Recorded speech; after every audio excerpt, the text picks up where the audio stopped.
زانی کو جو دنیا میں سب سے پہلا عذاب ملتا ہے نا، وہ یہ ملتا ہے کہ اس کو اس گناہ کا چسکا لگ جاتا ہے. وہ زنا کرتا ہے یہ سوچ کے کہ صرف ایک دفعہ کروں گا، لیکن یہ ہمیشہ سوچ سوچ کے کرتا رہتا ہے، اور اسی حال میں اس کی موت آ جاتی ہے. زانیوں میں مرتا ہے وہ. یہ بہت بڑی بھول ہے کہ میں ایک دفعہ گناہ کر لوں پھر توبہ کر لوں گا. اور یہ شیطان اس لیے کرواتا ہے، یار دیکھیں تو صحیح اس گناہ میں لذت کیسی ہے، ذائقہ کیسا ہے. ایسی اللہ کی طرف سے اس پر پھٹکار برستی ہے نا زانی پر، وہ تڑپتا ہے کہ مجھ سے چھوٹ جائے.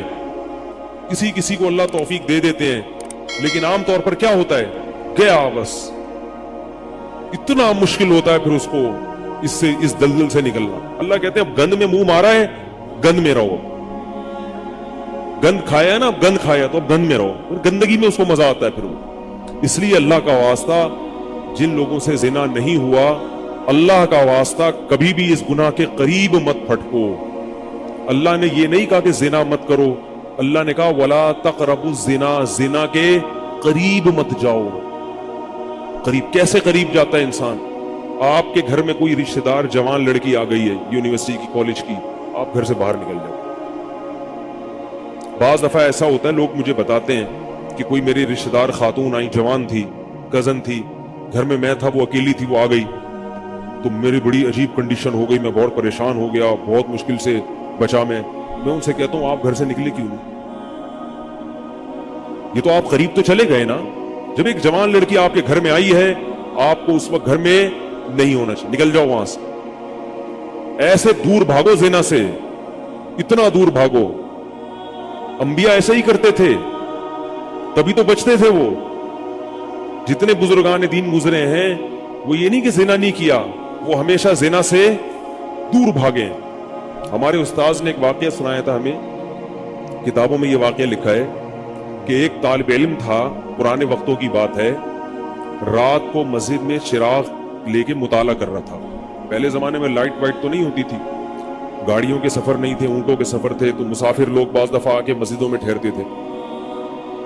تو اس نے دیکھا کہ ایک جوان لڑکی ہے، پردے میں ہے لیکن خوبصورت جوان لڑکی. وہ آئی اور اس سے کہنے لگی کہ میں راستہ بھٹک گئی ہوں، مجھے ایک رات مسجد میں گزارنے دے دو.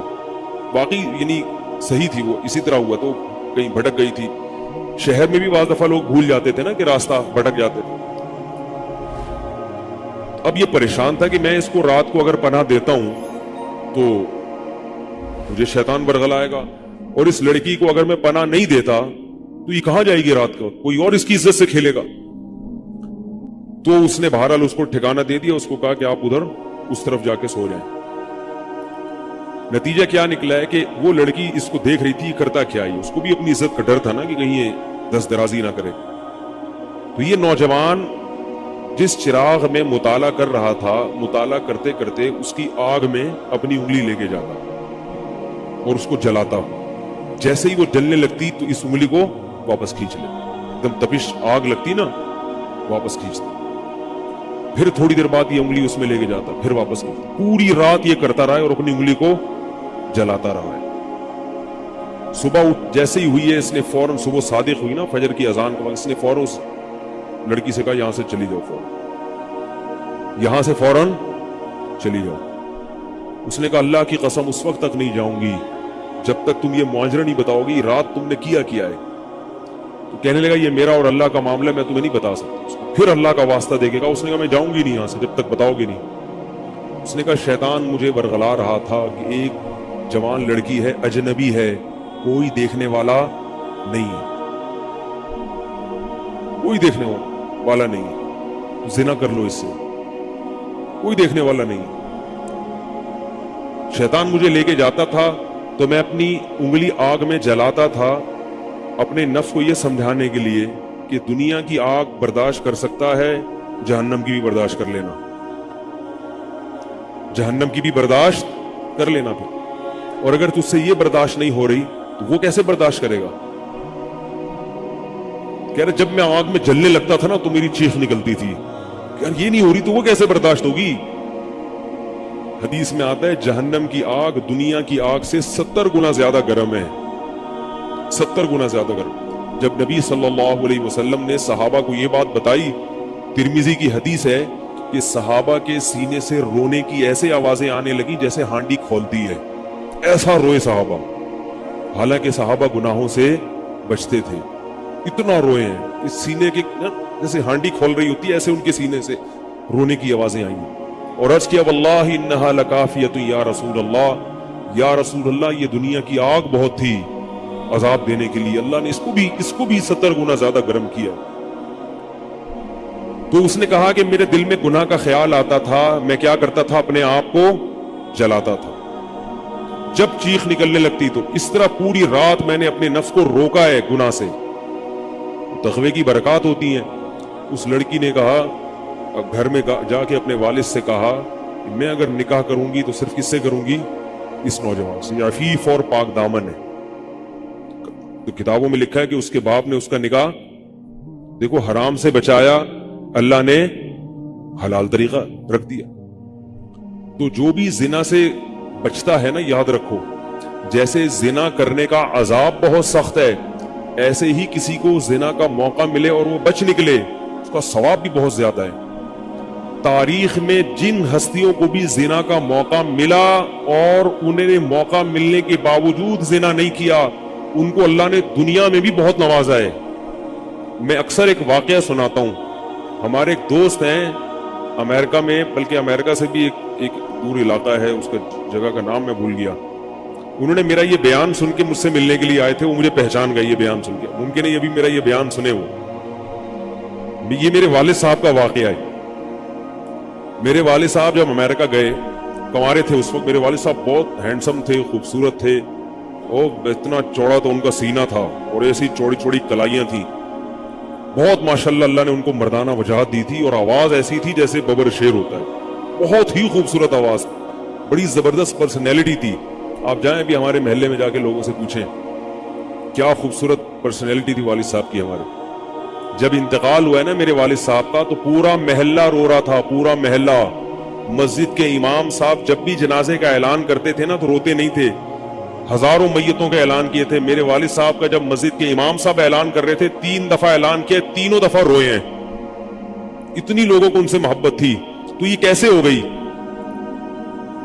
ये कैसे हो गई? क्यों अल्लाह ने उनकी मोहब्बत लोगों के दिलों में रख दी और क्यों अल्लाह ने उनको इतना नवाजा? वालिद साहब नेवी में थे, अमेरिका जब फर्स्ट टाइम जहाज गया है, कंवारे थे उस वक्त। तो कंवारा लड़का पाकिस्तानी या इंडियन हो, पहली दफा अमेरिका जाए, वो भी कंवारा, कोई रोकने टोकने वाला ना हो और गुनाह की दावत मिले, बचना कितना मुश्किल है। तो वालिद साहब, ये मैंने वालिद साहब से बराह रास्त नहीं सुना, हमें ऐसी बातें वालिद साहब नहीं करते थे, किसी जरिए से सुना मैंने कि तुम्हारे वालिद साहब ने ये वाकया हमें सुनाया, किसी ने मुझे बताया। कहते हैं कि जब वो गए तो एक खूबसूरत अंग्रेज लड़की आई और उनको गुनाह की दावत दी। अब एकदम पहली दफा किसी पाकिस्तानी ने ये चीज मंजर देखा हो, अमेरिका का एक मंजर होता है ना, अब तो लोग मूवीज में इतना देख चुके होते हैं ना, उस वक्त तो ड्रामे फिल्में भी नहीं होती थी, मूवीज भी नहीं होती थी, तो पहली दफा ही देखा था ये ऐसा मंजर। तो वो घसीट के ले गई अपने घर। जब ये कहे घर पे गया हूं ना तो मुझ पे अल्लाह का खौफ आ गया कि ये क्या कर रहा हूं। वहां जाके वापस भागे हैं। उधर पहुंचने के बाद वो औरत गुस्सा हो रही थी कि अगर तुमने ये काम करना नहीं था तो मेरे साथ आए क्यों, क्यों मेरा खर्चा कराया तुमने, क्यों खर्चा कराया मेरा? तो आदमी और शर्मिंदा हो जाता है ना कि यार। तो वालिद साहब कहते हैं कि मेरे दिल में ख्याल आया कि मैंने जिंदगी में कभी ये गुनाह नहीं किया और मैं यहां पहली दफा आया हूं, अगर मैं इस गुनाह में पड़ गया अल्लाह की नजर मुझसे हट जाएगी। वापस भागे। बड़ा मुश्किल होता है ऐसे मौके पे। उस वक्त उनकी उम्र होगी 22 या 23 साल, ज्यादा से ज्यादा 24 साल होगी। तो भागे हैं वापस। तो वालिद साहब कहते थे, जो जिन्होंने मुझे ये वाकया सुनाया, कि मुझसे कहने लगे कि तुम्हारे वालिद साहब कहते थे कि उसके बाद मेरी जिंदगी में क्या आया है, इनकलाब। फिर अल्लाह ने कुरान की तिलावत की तौफीक दी। हिफ्ज़ कुरान था, भूल चुके थे, रोजाना एक कुरान पढ़ने का मामूल बना फिर, ताकि कुरान दोबारा याद हो जाए। जहाज पे 3 साल इमामत की, दाढ़ी बड़ी रख ली माशाल्लाह, और फिर इतनी इज्जत अल्लाह ने उनको दी। अल्लाह ने उनके, हमारे सब भाई माशाल्लाह दाढ़ी वाले हैं, सब बहनें शरई पर्दा करती हैं, सब भाभियां पर्दा करती हैं। घर में क्या आ गया पूरा, हालांकि उस वक्त शादी नहीं हुई थी, लेकिन ये असरात कहां मुंतकिल हुए हैं, खानदान में पूरे। पूरे खानदान में मुंतकिल हो गए ना। इंतकाल हुआ तो जनाजा मैंने पढ़ाया वाले साहब का। अगर अल्लाह न करे उस बुराई में पड़ जाते, हमें पता चलता कि हमारा बाप ऐसा है, तो हम ऐसे होते? वैसे तो अभी भी कोई इतने नेक नहीं है, लेकिन गेटअप तो है ना। गेटअप तो अल्लाह ने मौलवियों वाला दे दिया ना, थोड़े थोड़े तो देखने की हद तक तो नेक बना दिया ना। ऐसे नहीं होते हम। तो ये जो बरकत है ये नस्लों में मुंतकिल होती है। नस्लों में इतनी इज्जत दी अल्लाह ने, इतनी इज्जत दी थी कि इंतकाल के वक्त महल्ला रो रहा था, पूरा महल्ला रो रहा था इंतकाल। और बहुत से लोगों ने वालिद साहब की कब्र के पास ना जगह घेर ली थी कि हम यहां दफन होंगे। हालांकि मस्जिद के इमाम नहीं थे, कुछ भी नहीं, कोई ऐसी शख्सियत नहीं थे कि वो मुक्तदा और रहबर समझे जाते। तहज्जुद का मामूल था, तिलावत का मामूल था, और मैंने खुद भी कई दफा नोट किया, ऐसा लगता था उनके मुंह से खुशबू आती है, ऐसा महसूस होता था। ऐसा अल्लाह ने, क्योंकि तिलावत बहुत ज्यादा करते थे। जब इंतकाल हुआ है ना जिस दिन, उस दिन भी आधा घंटा तिलावत करके उठे। घर में उनका मामूल था, घर में आने के बाद ऑफिस से जब घर में आते थे ना, सबसे पहले नहा के, अजीब अजीब उनके मामूल थे, नहाते लाजमी थे रोजाना। और चूंकि फौजी थे ना, तो फौजियों की जो एक रूटीन होती है ना, वो तब्दील नहीं होती। अब जब फौज में थे तो गर्म पानी से नहाने की आदत थी, तो जून में भी गर्म से ही नहाते थे। हम कहते, अब वालिद साहब से कहते गर्मी हो रही है, लेकिन वो एक रूटीन होती है ना फौजियों की, बस वो आना है, धोती पहनी, गुसलखाने में चले गए, पानी गर्म पहले किया, अपना काम सारा खुद करना, किसी से काम ही नहीं लेते थे। और वो 2 मिनट के अंदर ऐसे फुर्ती से नहाते थे। हम हैरान, ये कैसे नहाते? देर में कहते मैं साबुन से बकायदा तसल्ली से नहाया हूं। इतनी जल्दी जल्दी फुर्ती में काम करते थे। आते ही तिलावत करनी, और तिलावत ऊंची आवाज में करते थे, पूरे घर में वाले साहब की तिलावत की आवाज आती थी। मुझसे गलती ये हुई कि इंतकाल से चंद दिन पहले मैं उनकी तिलावत सुन रहा था, तो मेरा दिल चाहा मैं इसको रिकॉर्ड, उस वक्त रिकॉर्डिंग का इतना ज्यादा नहीं होता था, मैंने कहा इसको मैं रिकॉर्ड कर लूं, लेकिन वो रिकॉर्ड में नहीं कर सका। मैंने कहा चलो बाद में कर लूंगा, और उनका इंतकाल ही हो गया। वो तिलावत ऊंची आवाज से टोपी उतार के तिलावत करते थे। तो जिस दिन इंतकाल हुआ है, और अल्लाह से कहते थे कि अल्लाह किसी का मोहताज ना बनाना, सारी जिंदगी किसी से खिदमत नहीं ली, सिर्फ जो है ना कमर दबवाते थे बेटों से अपने, तो मुझसे भी दबाते थे। मेरा ये अंगूठा बड़ा मजबूत हो गया है, वो कमर पे ना उनके ये ऐसे मालिश कर करके, जैसे कमर पे मैं मालिश करता था वालिद साहब की, ये तेल लगा के ना इधर, तो मेरे अंगूठे में बड़ी ताकत पैदा हो गई थी। मुझे कहते थे यार तुम हो बारीक से, मेरे बाकी भाई इधर आए, लेकिन यार तुम्हारे हाथ में बड़ी ताकत है। तो मैं कहता था कि ये मेरे हाथ में ताकत नहीं है, ये मालिश कर करके ना ये अंगूठा बहुत मजबूत हो गया है। तो क्या था, तिलावत की इंतकाल से पहले, और बार बार दुआ किया करते थे कि अल्लाह बिस्तर पे लेटूं नहीं। जिंदगी में हमने कभी नहीं देखा वाले साहब बिस्तर पे लेटे हों, यानी बीमार होके लेटे हों, अपना सारा काम फुर्तीलेपन से ऐसे कोई बिल्कुल।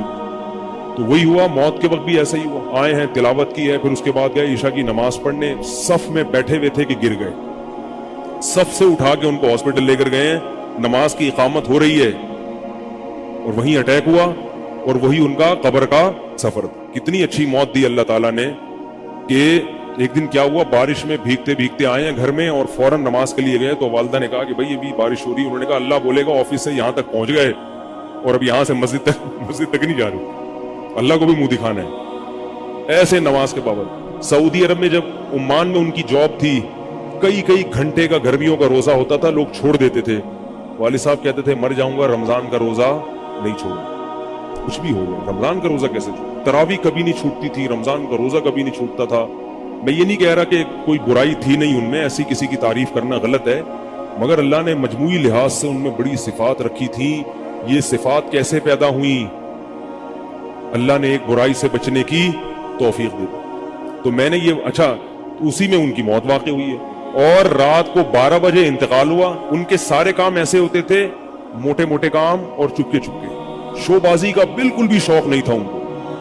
हज, हमारे महल्ले से जब कोई हज करने जाता था ना, 6 महीने पहले ऐलान होता था फलां साहब हज पे जा रहे हैं, लोग पहले से आके ना उनसे दम करवाना। अब तो लोग बहुत हज पे जाते हैं, उस वक्त ये 25 साल पुरानी बात कर रहा हूं मैं, उस वक्त हाजी की बड़ी वैल्यू होती थी। हज पे जो जाने वाला होता था ना, लोग उससे पहले से माशाल्लाह हज पे जा रहे हैं। हमारे इमाम साहब पूरी रनिंग कमेंट्री शुरू करते थे स्पीकर पे, अब वो हज पे जाने वाले हैं, अब उनका नाम आ गया है। जनाजे की भी रनिंग कमेंट्री होती है हमारे महल्ले में, अल्लाह इमाम साहब की मग़फ़िरत फरमाए, इंतकाल हो गया उनका भी। उसको लोग कहते थे ये रनिंग कमेंट्री शुरू कर देते हैं। जनाजे की चारपाई उठ चुकी है, तमाम हजरात से गुजारिश है कि जनाजा गाह में पहुंच जाएं। अब जनाजा घर से निकल चुका है, मैयत को गुस्ल दिया जा चुका है, ईदी सेंटर से लाश घर में आ चुकी है। पूरी ना कमेंट्री होती थी। तो वो जनाजे की भी कमेंट्री, और अगर कोई बीमार होता था महल्ले का तो उसकी भी कमेंट्री। आगा खान में दाखिल हैं, उनके पित्ते में डॉक्टर ने पथरी बताई है। गफ्फार भाई के तमाम हजरात से गुजारिश, दुआ की गुजारिश है कि अल्लाह उनको शिफाए कामिल आजिल अता फरमाए। पूरा महल्ला दुआ कर रहा था, अल्लाह गफ्फार भाई के पित्ते की पथरी निकाल दे। ठीक है, वो चूंकि सियासी थे, जमीयत के थे, तो पूरी ना सियासत से लेके चलते थे हर चीज। तो वालिद साहब अब जब हज पे जाता था कोई, तो उसकी फिर वो जब हाजी साहब आते थे उनका बड़ा इस्तेकबाल। हमारे वालिद साहब को ये चीजें पसंद नहीं थी। वालिद साहब हज करके गए पता ही नहीं चला, और वापस किसी को बोल्टन मार्केट में मिले। उसने कहा हमने तो सुना था आप हज करने गए हुए हैं। वालिद साहब ने कहा मैं भी अभी आया हूँ। मैंने कहा जरा बोल्टन मार्केट से जरा टच करता हुआ घर चलो। एक थैला था उनके पास, उसी थैले में हज भी हो रहा है। पूरी दुनिया देखी थी वालिद साहब ने, पूरी दुनिया का सफर किया। बताते थे कि चीन और ऑस्ट्रेलिया ये दो मुल्क ऐसे जहां मैं नहीं गया, बाकी दुनिया का कोई मुल्क ऐसा नहीं है जिसमें मैं गया ना हूं। लेकिन इतनी सादगी कि आप कहेंगे कि शायद ये कभी अंडा मोड़ भी नहीं आए होंगे। कोई शोबाजी नहीं थी, ऐसे चुपके से गए और हज करके चुपके से वापस। शोहरत पसंद नहीं थी, बिल्कुल पसंद नहीं थी शोहरत। तो कोई भी काम है बस आराम से चुपके से कर लिया। खत्म कुरान के मौके पर हमारे इमाम साहब ना सबको बुलाते थे। हाँ भाई, अब तो वालिद साहब को पसंद नहीं होता था कि नाम लिया जाए मेरा, तो ये चीज लोग उनकी पसंद करते थे। तो उनकी मौत भी ऐसे ही हुई है चुपके से। रात 12 बजे इंतकाल हुआ, मैं मदरसे में था, हम लोग पहुंचे, हम तो हैरान हो गए ये कैसे हो गया भाई एकदम। तो उनको गुस्ल दिया और फजर की नमाज के बाद जनाजा तैयार था। फजर में नमाजी कम होते हैं। ऐलान हुआ फजर के बाद। जब पब्लिक हमारे घर आना शुरू हुई है तो जनाजा पढ़ के हम उनको दफना चुके थे। वो कह रहे यार ये इतनी बड़ी शख्सियत, इतने महबूब दुनिया से चले गए और हमें पता भी नहीं। हमने कहा भाई गए ऐसे वक्त पर हैं, वो सोने का वक्त होता है, उस वक्त ऐलान हुआ था, मगर जाहिर है आपको पता नहीं चलता। तो ऐसे ही चुपके से खामोशी से चले गए, खामोशी चले गए। तो लोग यही कह रहे थे यार ये ना इन्होंने दुनिया में कभी खिदमत ली है, ठीक है ना, जनाजे में भी किसी को परेशान नहीं किया। ऐसे 2 सफ़े हुई थी जनाजे की, बस चले गए। तो कैसा अल्लाह ने चलते फिरते नमाज की हालत में उनको उठाया है। तो ये मैंने ये वाकया सुना है ना, तो एक साहब बारबाडोस से शायद मिलने के लिए आए मुझसे। तो मुझसे वो बयान उन्होंने सुना, पहले मेरा बयान सुनते थे, मुझे पहचानते नहीं थे, अमेरिका की किसी रियासत में थे या बारबाडोस में, अल्लाह वालम। तो मुझसे मिलने के लिए आए, मुझे कहने लगे यार आप हाफिज मसूद साहब के बेटे हैं। मैंने कहा हाँ। कह रहे यार मैं आपका बयान कब से सुन रहा हूँ, आपको पहचानता नहीं था। आपने एक दिन मिंबर पे वाकया सुनाया, तो ये वाकया तो आपके वालिद साहब का वाकया है, और ये मेरे वालिद साहब आपके वालिद का वाकया मुझे सुना के अमेरिका भेजा था उन्होंने कि बेटा हाफिज मसूद साहब की तरह जिंदगी गुजारना, अमेरिका जा रहे हो, जैसे वो बचे थे तुम भी बचना। तो कह रहे आपके तो वालदा को भी जानता हूं मैं, आपके तो घर हम लोग पढ़ने आते थे, हमारी दादी से उन्होंने पढ़ा है, यानी हमारे बहुत क्लोज थे वो लोग। अमेरिका चले गए, हवादी से जमाना उनको अमेरिका ले गए, ठीक है ना। तो कहने लगे कि जब मैंने ये आपके रोजाना बयान सुनता था, ये वाकया सुना, तो फिर मैं हैरान हुआ कि यार आप तो बहुत, फिर मेरे भाई भी उनको जानते हैं। तो वो उन्होंने बताया कि ये वाकया तो आपके वालिद साहब का, जब मुझे पता चला ना, तो मुझे फिर पता चला आप उनके बेटे हैं। तो मुझसे मिलने आए स्पेशल यहाँ पे। तो ये मैं क्यों वाकया सुना रहा हूं कि देखो भाई, जैसे जिना करना बहुत बड़ा जुर्म है, ऐसे ही जिना से बचना अगर मौका मिले किसी को तो बहुत बड़ी नेकी है। यूसुफ अलैहिस्सलाम को अल्लाह ने कैसा नवाजा कि नहीं नवाजा, बचे थे वो। तो भाई करने वाले बहुत हैं, बचने वाले थोड़े हैं। तो करने वालों में अगर अपना शुमार करोगे तो जहां बहुत सारे लोग हैं, मजे की जिंदगी गुजारी, थोड़े दिनों के लुत्फ और मजे हैं, उसके बाद दुनिया का सुकून भी गया और आखिरत में जहन्नम की आग। और अगर बचने वालों में आ गए तो उन थोड़े लोगों में अल्लाह शामिल कर लेंगे जो थोड़े शुक्रगुजार होते हैं। लेकिन इसका यह मतलब नहीं है कि ऐसा माहौल क्रिएट करो कि फिर आपको बचने का मौका मिले, दूर भागो। मैंने बताया ना, कोई लड़की घर में आती है, बाहर निकल जाओ घर से, बोले भाई तन्हाई में नहीं, میں تو اس کی احتیاط کرتا ہوں. کوئی جوان خاتون اگر مسئلہ پوچھنے آ جائیں, بوڑھی ہے تو کوئی اتنا مسئلہ نہیں ہے, جوان خاتون ایسا ہوتا ہے بعض دفعہ خواتین کو تو ماحول کا نہیں پتا ہوتا, اور وہ آئی ہیں, میں گھر میں کوئی نہیں ہے, آگے دروازہ بجا رہی ہے, مفتی صاحب گھر میں مسئلہ پوچھیں. گھر میں نہیں بیٹھوں گا, سڑک پہ کھڑے کھڑے پوچھو, ٹھیک ہے نا, بے اکرامی ہے. گھر میں آنا ہے تو پھر مسجد کی کسی خادم کو یا کسی بندے کو گھر میں بٹھاؤں گا کہ بھئی آپ بھی آ جاؤ, کیونکہ بدگمانی کا موقع دینا بھی کیا ہے, حرام. ہاں گھر والے موجود ہوں, اہلیہ موجود ہیں, پھر بے شک آگے بیٹھو. اور پھر بھی میں ایسا نہیں کرتا کہ اہلیہ دوسرے کمرے میں اور یہ خاتون اس کمرے میں میرے ساتھ بیٹھے, ایسا نہیں ہوگا بھائی. ایسا کریں گے تو کون آئے گا؟